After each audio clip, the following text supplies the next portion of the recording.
அனைவருக்கும் வணக்கம். நான் ஜோதிடர் தமிழரசன் பேசுகிறேன். இந்த சேனல் ஃபஸ்ட் டைம் பார்க்குறவங்களா இருந்தீங்கன்னா சப்ஸ்கிரைப் பண்ணிக்கோங்க, பெல் பட்டனை கிளிக் பண்ணிக்கோங்க, ஆளுங்கிற ஆப்ஷன் இருக்கும், அதையும் செலக்ட் பண்ணிக்கோங்க. அப்போ தான் நாங்கள் போடுற வீடியோஸ் எல்லாமே உங்களுக்கு நோட்டிஃபிகேஷன் வரும். இன்றைக்கி நம்ம இந்த வீடியோவில் எதை பற்றி பார்க்க போகிறோன்னா, நட்சத்திர பலன்கள் பற்றி தான் நம்ம இந்த வீடியோவில் பார்க்க போகிறோம். இந்த நட்சத்திர பலன்கள் வரிசையில் போராட நட்சத்திரத்தை பற்றி பார்க்க போகிறோம். தனுசு ராசி போராட நட்சத்திரம்.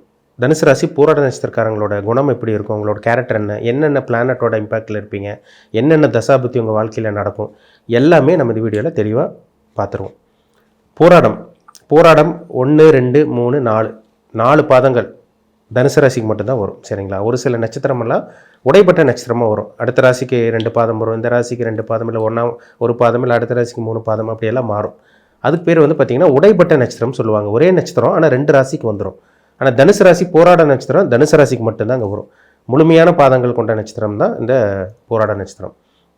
பொதுவாகவே தனுசு ராசிக்காரங்க ஏமாளியாக இருப்பாங்க, இறக்க குணம் கொண்டவங்களாக இருப்பாங்க, அன்பு பாசம் உங்கள்கிட்ட அதிகமாக இருக்கும், மனிதாபிமானம் மிக்கவங்களாக இருப்பாங்க, மனசாட்சிப்படி நடக்கிறவங்களாக இருப்பாங்க. பொதுவாகவே தனுசு ராசிங்கிறது ஒரு நல்ல ஒரு ராசிங்க. காலபுருஷ தத்துவப்படி அது 9ஆம் ராசி, குருவோட ராசிங்கிறதுனால, குருங்கிறது மாபெரும் சுபகிரகம், இயற்கை சுபகிரகம், முதன்மையான சுபகிரகமே குரு தான். அப்போ அந்த ராசியில் பிறந்த நீங்கள் மனசாட்சிப்படி நடக்கிறவங்களா இருப்பீங்க. மனசு ரொம்ப ஒரு இலகன மனசு, நல்ல ஒரு குணம் இருக்குன்னு சொல்லிடலாம். சரிங்களா? மனிதநேய மிக்கவங்க தான் தனுசு ராசிக்காரங்க. அதுல இந்த போராட நட்சத்திரக்காரங்க பார்த்தீங்கன்னா கொஞ்சம் கலகலன்னு இருப்பாங்க, கொஞ்சம் சிரிச்ச முகமாக இருப்பாங்க, ஜாலியாக இருக்கணும்னு இருப்பாங்க, லைஃப்பை நல்லா அனுபவிக்கணும்னு நினைப்பாங்க, நல்ல டூர் போகணும், நல்ல ஒரு இடத்துக்கு போகணும், நல்லா ஜாலியாக என்ஜாய் பண்ணணும் லைஃப் அப்படின்னு நினைப்பாங்க. தானும் சந்தோஷப்படுறது இல்லாமல் அடுத்தவங்களும் சந்தோஷப்படுத்துவாங்க. சிரிச்ச முகம் கொண்டவங்களா இருப்பாங்க இந்த போராட நட்சத்திரக்காரங்க. கலகலன்னு இருப்பாங்க. ஏன்னா இவங்ககிட்ட ஒரு அட்ராக்ஷன் இருக்கும். ஏன்னா சுக்கிரனுடைய நட்சத்திரம் தனுசு ராசி, குருவோட ராசியில் இருக்கிறனால இவங்ககிட்ட ஒரு ஈர்ப்புத்தன்மை இவங்ககிட்ட அதிகமாக இருக்கும். ஆப்போசிட் பர்சன் அட்ராக்ட் பண்ணுவாங்க போராட நட்சத்திரக்காரங்க. ஒரு சில பேர்லாம் பாருங்கள் இளமையான தோற்றம் கொண்டவங்களாக இருக்காங்க. ஏன்னா சுக்கிரனுடைய நட்சத்திரம்.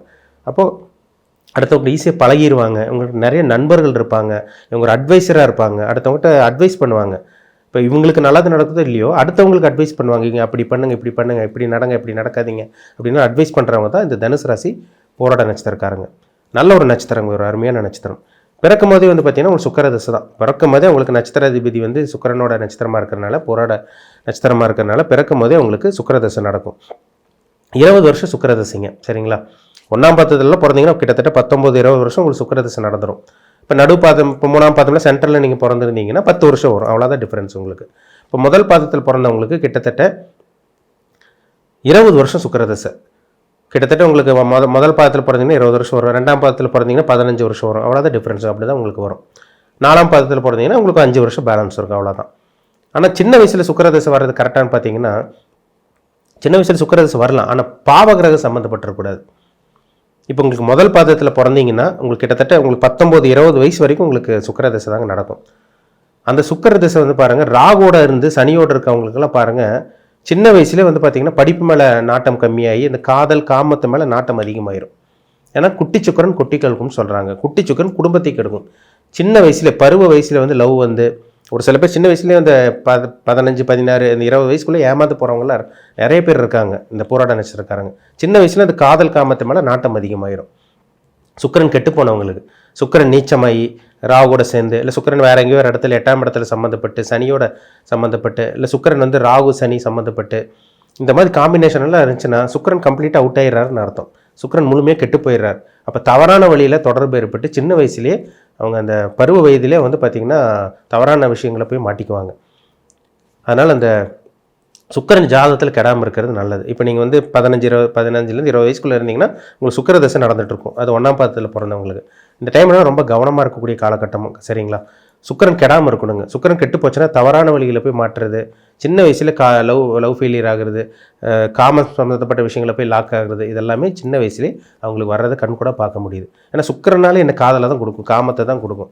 அப்பேற்பட்ட கிரகம் சுக்கிரன். சொகுசுக்குண்டான கிரகமே சுக்கிரன் தான். அப்போ ராகு பாவகிரகம் சம்மந்தப்பட்டெல்லாம் இருந்துச்சுன்னா தவறான வழியில் அந்த விஷயங்கள் கிடச்சிரும். அதனால் சுக்கிரதசை வர்றவங்க பொதுவாகவே கவனமாக இருக்குன்னு சொல்லுவாங்க. சரிங்களா? உங்கள் ஜாதகத்தில் சுக்கிரன் எங்கே இருக்கார், உங்கள் வயசு என்னன்னு பாருங்கள். முதல் 1ஆம் பாதத்தில் பிறந்தீங்கன்னா கண்டிப்பாக உங்களுக்கு இப்போது சுக்கிரதசை நடந்துகிட்ருக்கும். 20 வயசுக்குள்ளே இருக்கவங்களுக்கு. 20 வயசுக்கு மேலே பார்த்தீங்கன்னா உங்களுக்கு சூரிய தசை நடக்கும். சூரியன் 6 வருஷங்க.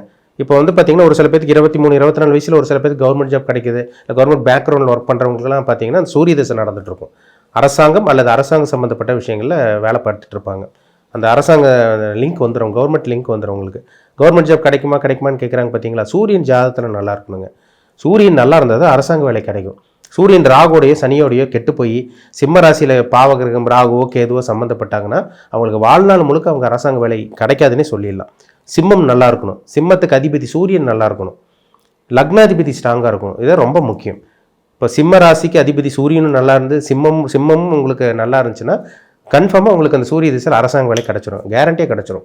இல்லை சந்தேகமே கிடையாது. நல்ல வேலை, நல்ல ஒரு பொசிஷனில் இந்த 6 வருஷம் தலைமை தாங்கக்கூடிய பதவியில் கண்டிப்பாக இந்த போராட நட்சத்திரக்காரங்க இருப்பாங்கிறதுல டவுட்டே கிடையாது. அடுத்து 26 வயசுக்கு மேலே 25-26 வயசுக்கு மேலே உங்களுக்கு சந்திர திசை வரும். சந்திரன் ரொம்ப முக்கியமான கிரகம். இப்போ உங்களுக்கு 25 வயசில் சந்திர திசை நடக்குதுன்னா 35 வயசு வரைக்கும் 10 வருஷம் சந்திர திசை நடத்துவார்.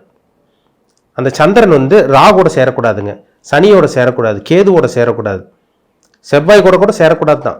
சந்திரமங்கல யோகமாக இருந்தால் கூட அந்த மனதை கெடுத்து விட்டுரும்.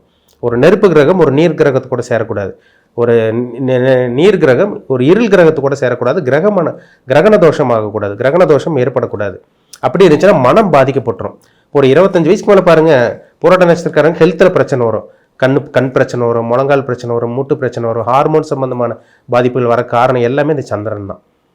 சந்திரன் கெட்டு போச்சுன்னா உடல் முழுக்க பாதிக்கப்பட்டுருங்க. ஏன்னா மனோகாரகன் சந்திரன், உடல் காரகன் சந்திரன். அப்போ உடலும் மனது குறிக்கிற கிரகம் சந்திரன் தான். அப்போ அந்த கிரகம் கெடாமல் இருக்கிற வரைக்கும் ரொம்ப நல்லது. இப்போ சந்திரன் குருவோட தொடர்பில் இருக்குது, இல்லை சுக்கிரனோட பார்வையில் இருக்குது, இல்லை வளர்பிறை சந்திரனாக இருந்து நல்ல ஒரு ஸ்தானத்தில் இருந்து ஸ்தான பலமோடு இருந்துச்சுன்னா அவங்க தெளிவான மனநிலையில் இருப்பாங்க. அவங்களுக்கு தான் குழப்பமே இருக்காது, மைண்டு ஷார்ப்பாக இருக்கும், ஞாபக சக்தியே அவங்களுக்கு இருக்காது. இப்போ சந்திரன் கெடக்கூடாது. ஏன்னா தாய் கிரகம், அம்மாவுக்கு உண்டான கிரகமே சந்திரன் தான். ஒரு சில பேருக்கு பாருங்கள், 25 வயசுக்கு மேலே அவங்க அம்மாவோட ஆரோக்கியம் கெட்டு போகும். என்ன காரணம்? சந்திரன் ஜாதகத்தில் கெட்டு போயிருக்காருன்னு அர்த்தம். சந்திரன் பாதிப்படையக்கூடாதுங்க. எந்த ஒரு இடத்துலையும் சந்திரன் ராகுவோடையோ செவ்வாயோடையோ சனியோடையோ அது அமாவாசை சந்திரனாவோ இருந்து 6, 8, 12 மறையக்கூடாது, கெடக்கூடாது, கெட்டு போகக்கூடாது. சந்திரன் நல்லா இருந்தால் தான் உங்களோட உடல் ஆரோக்கியம் நல்லாயிருக்கும், உங்களோட மனமும் நல்லாயிருக்கும், உங்கள் அம்மாவோட ஆரோக்கியமும் நல்லா இருக்குங்கிறதுல சந்தேகமே கிடையாது. 35 வயசுக்கு மேலே வரக்கூடிய செவ்வாய் திசைங்க 7 வருஷம் நடக்கும். அந்த செவ்வாய் திசையில் பாருங்கள், ஒரு சில பேர் இந்த ஸ்போர்ட்ஸ் ஆக்டிவிட்டீஸில் ஈடுபடுவாங்க. அந்த 35 வயசுக்கு மேலே அந்த ரியல் எஸ்டேட் ஃபீல்டில் சாதிக்கிறவங்க, இந்த அதே மாதிரி வந்து பார்த்திங்கன்னா டாக்டராக இருக்கவங்களுக்கு வந்து பார்த்திங்கன்னா அந்த டைமில் ப்ரொமோஷன் கிடைக்கும், நல்ல ஒரு ஹாஸ்பிட்டல் கிளினிக் கட்டுவாங்க. இதெல்லாம் பாருங்கள் அந்த செவ்வாய் திசையில் தான் நடக்கும். ஏன்னா செவ்வாய்ங்கிறது மருத்துவத்துக்கு உண்டான கிரகம், கட்டிடத்துக்கு உண்டான பிளானட்டே உங்களுக்கு கட்டிடம், ரியல் எஸ்டேட், அந்த பூமி சார்ந்த விஷயங்கள் எல்லாமே செவ்வாய் தான். அதே மாதிரி வந்து பார்த்திங்கன்னா காவல்துறையில் இருக்கவங்களுக்கு அந்த 35 வயசுக்கு மேலே ஒரு சில பேருக்கெல்லாம் வாழ்க்கை மாறுது பார்த்தீங்களா, அதெல்லாம் பார்த்திங்கன்னா அந்த செவ்வாய் திசையில் தாங்க மாறும். செவ்வாய் வந்து முக்கியமான கிரகம், அதிகாரத்துக்கு உண்டான கிரகம் செவ்வாய் தான். செவ்வாய் நல்லா இருந்துட்டா நல்ல ஒரு ஃபீல்டில் நல்ல ஒரு பொசிஷனில் கண்டிப்பாக ஷைன் பண்ணுவீங்கிறதுல சந்தேகமே கிடையாது. 35 வயசுக்கு மேலே வரக்கூடிய அந்த 7 வருஷம் செவ்வாய் திசை ரொம்பவே நல்லா இருக்கும்னு சொல்லலாம், ஜாதகத்தில் செவ்வாய் நல்லா இருந்தால் மட்டும். சரிங்களா? பாவிகளோட சேர்க்கை இருக்கக்கூடாது, பாவகங்களோட சம்பந்தம் இருக்கவே கூடாது. செவ்வாய் திசை வந்தாலே ஒரு சில பேர் படப்படன்னு கோவம் வரும், வேகமாக செய்வாங்க, இந்த ரத்த காயங்கள் ஏற்படுறது, அறுவை சிகிச்சை கத்திப்படுறது, இதெல்லாமே இந்த செவ்வாய் திசையில் தான், பாவகிரக சம்மந்தப்பட்டவங்களுக்கு. உங்களுக்கு 40 வயசுக்கு மேலே வரக்கூடிய பார்த்தீங்கன்னா 42, 43 வயசுக்கு மேலே உங்களுக்கு ராகுதிசை நடந்துடும். இப்போ 42 வயசு ராகுதிசை நடக்குதுன்னா உங்களுக்கு 60 வயசு வரைக்கும் ராகுதிசை நடக்குங்க. ராகு இந்த முக்கியமான வயசு 40 நடுத்தர வயதில் ராகுதிசை வர்றவங்களுக்கு ஒரு சில பேர் ஜாக்பாட் அடிக்குது. என்ன காரணம்னா ஷேர் மார்க்கெட்டில் சம்பாதிக்கிறாங்க, ஒரு பார்ட்னரோட சேர்ந்து இது பண்ணுறாங்க, வெளிநாட்டு போய் சம்பாதிக்கிறாங்க, ஐடி ஃபீல்டில் ஷைன் பண்ணுறவங்க, இவங்களுக்கெல்லாம் பாருங்கள் இந்த ராகுதிசை நடந்துகிட்ருக்கும். 42 வயசுக்கு மேலே வரக்கூடிய ராகுதிசை 20 வருஷம், கிட்டத்தட்ட 60 வயசு வரைக்கும் ராகுதிசை நடக்கும். ராகு நல்ல ஒரு ஸ்தானத்தில் 3, 6, 10, 11ஆம் இடத்துல, 3ஆம் இடம், 6ஆம் இடம், 10ஆம் இடம், 11ஆம் இடத்துல இருந்துட்டாருன்னா ராகு கொட்டி கொடுக்குற ராகுவாக இருப்பார். 40 வயசுக்கு மேலே வாழ்க்கை தலைகீழ மாறும், ஒரு நல்ல ஒரு வாழ்க்கையை வாழ்ந்துருவாங்க. ராகு நல்ல ஒரு இடத்துல இருக்கணுங்க, பாவகிரகம் சம்மந்தப்படக்கூடாது. ராகு வந்து உங்களுக்கு 6ஆம் இடத்துலேருந்து உங்களுக்கு சனியோட சம்மந்தப்பட்டாருன்னா ராகு திசை கெட்டு போயிட்டாருன்னு அர்த்தம். ராகு தனிச்ச 6லேருந்து சுபகிரகம் சம்மந்தப்பட்டாருன்னா ராகு கொட்டி கொடுக்குற ராகுவாக இருப்பார். அது 3ஆம் இடத்துல இருக்கிற ராகு பிரபலமாக வைப்பார், பெயர் புகழ் அந்தஸ்தெல்லாம் கொடுக்க வைக்கிறதுல இந்த 3ஆம் இடத்துறாகும் 10ஆம் இடத்துறாகும் தான். 11ஆம் இடத்துல இருக்கிறாகும் பெரிய கோடீஸ்வரன், உயர்ந்த அளவுக்கு உயர்தரமான ஒரு கோடீஸ்வரனாக இருக்கிறது, மிகப்பெரிய பிரம்மாண்டமான கோடீஸ்வர வாழ்க்கை வாழ்கிறவங்க ஜாதகத்தெல்லாம் பாருங்கள் 11ஆம் இடத்துல ராகு கண்டிப்பாக சம்மந்தப்பட்டிருக்கும். ரொம்ப முக்கியங்க, ராகுங்கிற முக்கியமாக 18 வருஷம் சாதாரண விஷயம் கிடையாது, மிகப்பெரிய விஷயம். இப்போ ராகு நல்ல இடத்துல இருந்தால் நீங்கள் வாழ்க்கை நல்லா இருக்குன்னு அர்த்தம். ராகு கெட்டு போயிட்டாருன்னா அந்த 40 வயசுக்கு மேலேருந்து 60 வயசு வரைக்கும் வாழ்க்கை ஒன்றுமே இருக்காது, நரக வாழ்க்கையை வாழ போகிறாங்கிறதுல டவுட்டே கிடையாது. ராகு பாவகிரகம் சம்மந்தப்பட்டவங்களுக்கு அந்த பாதிப்பு கண்டிப்பாக இருக்கும். சுபகிரகம் சம்மந்தப்பட்டு நல்ல ஒரு இடத்துல இருந்தாருன்னா அது யோக ராகு, அதிர்ஷ்ட ராகுவாக தான் நிச்சயமாக இருக்குங்கிறதுல சந்தேகமே கிடையாது. 60 வயசுக்கு மேலே வரக்கூடிய 16 வருஷம் கிட்டத்தட்ட பார்த்திங்கன்னா குரு திசை. அந்த குரு திசையில் சில பேர் கஷ்டப்படுறவங்க இருக்காங்க. குரு சனியோட சேரக்கூடாது.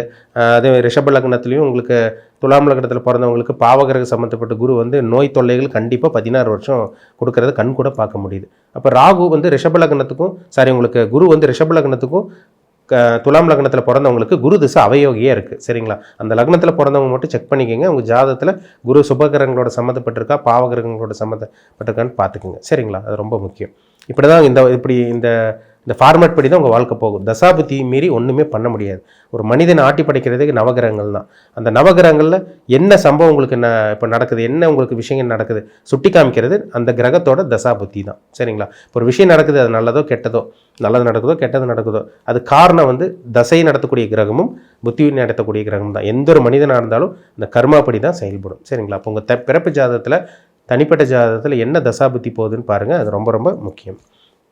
மீண்டும் அடுத்த பதிவு சந்திக்கும் வரை உங்களிடமிருந்து விடைபெறுவது உங்கள் சோதரில் தமிழரசன். இந்த சேனல் பிடிச்சிருந்தா உங்கள் நண்பருக்கு உறவினருக்கு ஷேர் பண்ணுங்கள், லைக் பண்ணுங்கள், சப்ஸ்கிரைப் பண்ணுங்கள், பெல் பட்டனை கிளிக் பண்ணிக்கோங்க. ஆல்கிற ஆப்ஷன் இருக்கும், அதையும் செலக்ட் பண்ணிக்கோங்க. அப்போ தான் நாங்கள் போடுற வீடியோஸ் எல்லாமே உங்களுக்கு நோட்டிஃபிகேஷன் வரும். நன்றி, வணக்கம்.